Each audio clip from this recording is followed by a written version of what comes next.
নমস্কাৰ বন্ধুসকল, ভালে আছেনে? আশা কৰোঁ নিশ্চয় ভালে আছে। আজি আকৌ এটা বিশেষ ভিডিঅ' লৈ আপোনালোকৰ আগলৈ আহিলোঁ। আজি বনাম সৰিয়হ আৰু কেঁচা জলকীয়াৰ চাটনি। এই ছিজনটোত তাৰমানে এই বস্তুটো বহুত ধুনীয়া লাগে খাই, মানে ঠাণ্ডা ছিজনত। আৰু এই বিয়া সভাবিলাকতো এই ৰেচিপিটো বনায় আৰু চবেই পচন্দ কৰে। চাই থাকোঁ দৰ্শকসকল, ৰেচিপিটো বনাওঁ, এতিয়া কি লাগে, কেনেকৈ বনায়, ভালকৈ মন কৰক আৰু আপোনালোকেও বনাব। চাই থাকক দৰ্শকসকল। এই সৰিয়হৰ চাটনিটো বনাবলৈ হ'লে আমি অলপ সৰিয়হ ল'ব লাগিব। মই এপোৱামান সৰিয়হ লৈ লৈছোঁ, মানে বগা সৰিয়হটো, আৰু ইয়াত অকণমান ক'লা সৰিয়হ মিক্স কৰি লৈছোঁ। বগা আৰু ক'লা দুয়োটাই লৈছোঁ। মানে বগা সৰিয়হটো 90%, 10% ক'লা সৰিয়হটো লৈ লৈছোঁ। এই সৰিয়হৰ চাটনিটো বনাবলৈ আমাৰ সৰিয়হটোতো ল'লোৱেই, তাৰপাছত এই আদা এনেকৈ সৰু সৰু টুকুৰাকৈ অলপ কাটি ল'ব, আৰু নহৰু এনেকৈ টুকুৰাকৈ ফালি ল'ব। আৰু আপোনালোকে এটা কথা ভাবিছে, আমি এই বস্তুখিনি প্লেটত কেলৈ ৰখা নাই? তাৰমানে নহৰু আৰু আদাত পানী থাকে, সেই পানীটো শুকুৱাবৰ কাৰণে মানে এই নিউজ পেপাৰৰ ওপৰত ৰাখি অলপ ৰ'দত দিব লাগিব। তাৰমানে সেইকাৰণে নিউজ পেপাৰৰ ওপৰত ৰাখিছোঁ। নিউজ পেপাৰে কি কৰে, আপোনালোকে নিউজ পেপাৰৰ বদলি নেপকিন পেপাৰ ইউজ কৰিব পাৰে, যিহেতু ইয়াৰ পানীটো উলিয়াই লয়। কাৰণ এইটো এক প্ৰকাৰৰ আচাৰৰ নিচিনা আইটেমেই হয়, তাত পানী থাকিলে বহুত বেয়া হয়। সেইকাৰণে এইটো নিউজ পেপাৰত লৈ ল'ব লাগে আৰু ৰ'দত দিব লাগে অলপ। আৰু এনেকৈ কেঁচা জলকীয়া পোৱা মানুহ লৈ লৈছোঁ, আৰু সৰু সৰুকৈ কাটিব লাগিব, একদম ডাঙৰকৈ ৰাখিব নালাগে, যাতে ইয়াৰ ভিতৰে ভিতৰে সৰিয়হ চৰিয়হ পূৰা সোমাই যায়। আমি আধা ফাল নেমু ৰস লৈ লৈছোঁ, তাৰপৰা ভিনেগাৰো ল'ম 1-1.5 চামুচমান, আৰু মিঠাতেলটো অলপ হিচাপ অনুযায়ী ল'ব। আৰু আমি প্ৰথমে সৰিয়হখিনি ৰ'ষ্টেড কৰিব লাগিব, সেইকাৰণে কেৰাহী প্ৰথমে গৰম কৰি ল'ব ভালকৈ। সৰিয়হখিনি দিব,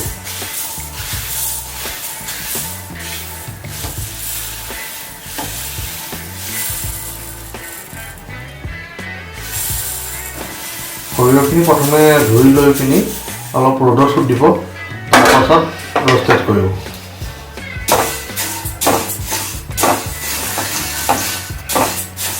এইখিনি আমি ৰ'ষ্টেড কৰা হৈ গ'ল সৰিয়হখিনি। এতিয়া আমি অলপ ঠাণ্ডা হ'বলৈ দিওঁ, তাৰপাছত মিক্সিত দি অলপ গুড়ি কৰিম। আমাৰ কেৰাহী গৰম হৈ গ'ল, এতিয়া আমি ইয়াত তেল ঢালি লওঁ 1 বাতিমান।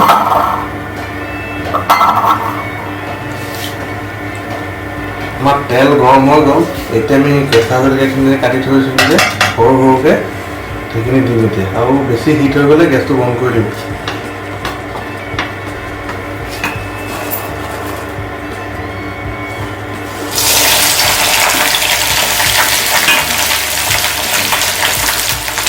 আৰু ইয়াৰ লগতে আমি নহৰুখিনিও দি দিম, দীঘলীয়াকৈ কাটি থোৱাখিনি।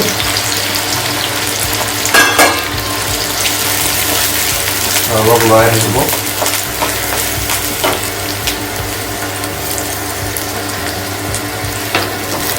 এতিয়া আমি এই আদাখিনিও দি দিম, সৰুকৈ কাটি থোৱা আদাখিনি যাতে একেলগে দি দিম।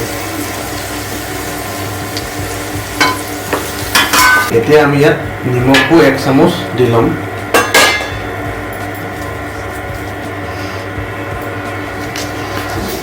আমি ইয়াত চাট মছলাও দি দিছোঁ অলপ। এইটো তাৰমানে আপোনালোকে দিবও পাৰে, নিদিবও পাৰে, আৰু ধৰা বন্ধা বুলি নহয়। আৰু মই নিমখ 1 চামুচ বুলি কৈছিলোঁ হয়, কিন্তু মই নিমখটো তাৰমানে এইখিনি সিজিবৰ কাৰণে অকণমান নিমখটো কথা কৈছোঁ। এনেকৈতো আচাৰটোত নিমখটো আৰু দিব লাগিব, মানে সোৱাদ অনুযায়ী নিমখটো দিব লাগিব।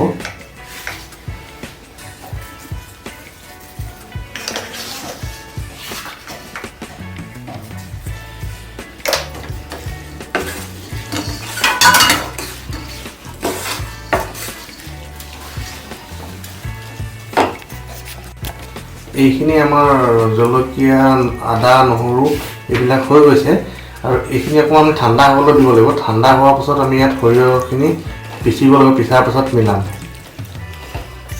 আমি সৰিয়হখিনি এতিয়া ঠাণ্ডা হৈ গ'ল, এইখিনি আমি মিক্সিত পিচি ল'ম এতিয়া। এয়া আমাৰ সৰিয়হখিনি মিক্সিত দি গুড়ি কৰি ল'লোঁ ভালকৈ, আৰু এতিয়া আমি সেই যে জলকীয়া, আদা, নহৰু মিক্সাৰখিনিত এইটো ঢালিব লাগিব। আমাৰ এইখিনি ঠাণ্ডা হৈ গ'ল আদা নহৰু এইখিনি তাৰপাছত এই ওপৰত সৰিয়হখিনি এনেকৈ ঢালি দিব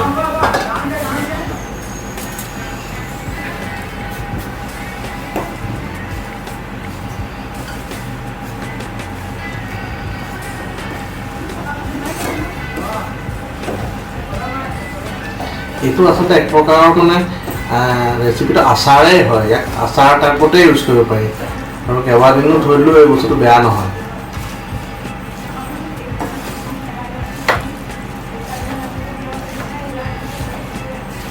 আদা নহৰু জলকীয়া আৰু সৰিয়হ এটা হিচাপত দিব আৰু তাৰমানে এনেকুৱাও নহ'ব যাতে জলকীয়া সেই নহৰু কম হৈ যাব সৰিয়হ বেছি হৈ যায় আৰু সৰিয়হ বেছি হৈ গ'লেও বেয়া বা জলকীয়া আদা নহৰু কম হৈ গ'লেও বেয়া সেই এটা সম পৰিমাণত বস্তুটো বনাব ইয়াত আপোনালোকে এটা লক্ষ্য কৰিছে যে ইয়াত তাৰমানে তেলৰ পৰিমাণটো অলপ কম হৈছে সেইকাৰণে বাৰু শুকান নিচিনা লাগে কিন্তু এইটো ৰেচিপিটোতো বহুত তেল থাকে এনেকৈ হয় বাৰু কাৰণ এই বস্তুটো কি হয় আপুনি সৰিয়হৰ পৰাইতো তেল হয় সেইকাৰণে এইটো ৰ'দত দি দিয়াৰ লগে লগে সৰিয়হৰ পৰাও তাৰমানে তেল ওলোৱা আৰম্ভ কৰি যায় তেতিয়া গোটেই তাৰমানে বস্তুটো তেল বিয়লা নিচিনা হৈ যাব পূৰা তেল ওপৰলৈ আহি যাব মানে ৰ'দত যেতিয়া লাহে লাহে গৰম হৈ থাকিব এতিয়া আমি সেই নেমু লৈ লৈছোঁ তাৰমানে আধা ফালমান নেমু আৰু ইয়াত নেমু ৰস ইয়াত ঢালি দিছোঁ তাৰমানে এইটোৱে কি হয় এইটো অলপ টেঙা ভাৱটো আনিব ইয়াৰ পাছত ইয়াত অলপ মানে 2 চামুচমান ভিনেগাৰো দি দিব ভিনেগাৰটো দিলে কি হয় বস্তুটো বেয়া নহয় তাৰমানে বহুত দিনলৈকে এইটো বস্তু থৈ দিব পাৰি ভিনেগাৰটো এটা তাৰমানে প্ৰিজাৰভেটিভৰ কাম কৰে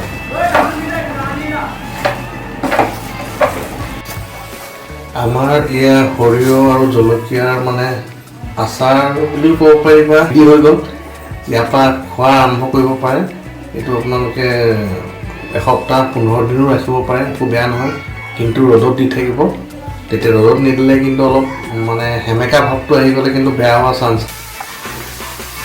দৰ্শকসকল ৰেচিপিটো নিশ্চয় চাই ভাল পালে চাই যদি ভাল পাইছে তেতিয়াহ'লে লাইক কমেণ্ট শ্বেয়াৰ ছাবস্ক্ৰাইব সকলো কৰিব আৰু মোৰ চেনেলটো আগুৱাই যোৱাত অলপ সহায় কৰিব আৰু নতুন কিবা ৰেচিপি চাবলৈ মন গ'লে কমেণ্টত জনাব আৰু মোৰ ভিডিঅ'বিলাক চাই থাকিলে বা আৰু নতুন ভিডিঅ' বনাবলৈ মই উৎসাহিত হ'ম আৰু সেয়াই আৰু মোৰ চেনেলটো অলপ গ্ৰ'থ কৰাত সহায় কৰক নমস্কাৰ দৰ্শক